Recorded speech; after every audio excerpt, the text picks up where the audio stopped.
Welcome into the 2-minute drill here inside the Auburn Tigers. Jason Caldwell and Mark Murphy from AUTigers.com. And Mark, you look at a depth chart, a lot of names listed for the Auburn Tigers, a lot of them at wide receiver. There's a lot of different options, for Coach Cody Burns, Chip Lindsey, and that wide receiver group. And I think that's a plus for this Tiger team heading in. But you look and Darius Slayton, Ryan Davis, two guys that have been singled out in the preseason. I think it kind of starts with those two a little bit older guys, along with a guy like Will Hastings. Yeah, Ryan Davis hasn't had a big impact so far. He hardly played as a true freshman. Came on and played a lot more last year, but just didn't have a lot of production. He caught 25 passes, but I think only averaged about 7 to 8 yards per catch. So he needs to get down mid-range and get some deeper balls, become more dangerous as a receiver. But he's had a really good camp, as you mentioned. He's being pushed by Will Hastings, another junior, the former walk-on kicker, who's one of the best athletes on the team as far as speed and agility goes. So that's very interesting. And then you got Darius Slayton, you mentioned, a real deep threat, Jason. He's 6'2". He's got really good hands. He can make acrobatic catches. Former 200-meter state champion in Georgia. So he's a guy they're going to throw deep to this year.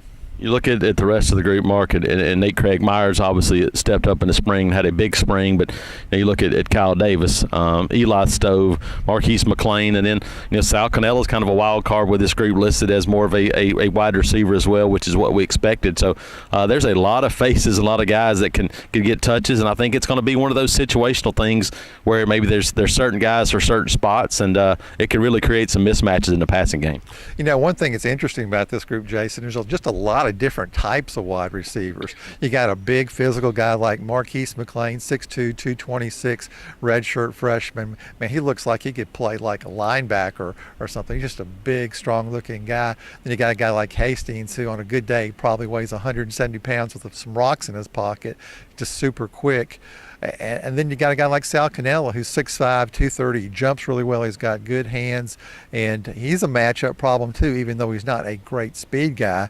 So there are people all over the board. Then you got Nate Craig Myers, who was hurt last year and didn't do a whole lot, but I mean he's another deep threat to go with Darius Slayton. So I think this is definitely one of the most interesting groups of receivers Auburn's put on the field in a long time. Absolutely, and with the expectations that you're going to throw the ball more under Chip Lindsey, Jarrett Stidham back there at quarterback, could be some very interesting dynamics outside on the perimeter in the passing game for the Auburn Tigers this year, beginning Saturday night. One of the things I think we're going to see too is Kerryon Johnson in the running back spot is going to be one of the leading receivers in catches and probably up there in yardage too. Yeah, I think those running backs going to be involved in the passing game. All those wide receivers, definitely keep your rosters out because there's going to be a lot of different numbers on the field for the Auburn Tigers on offense. This is Jason Caldwell and Mark Murphy inside the Auburn Tigers.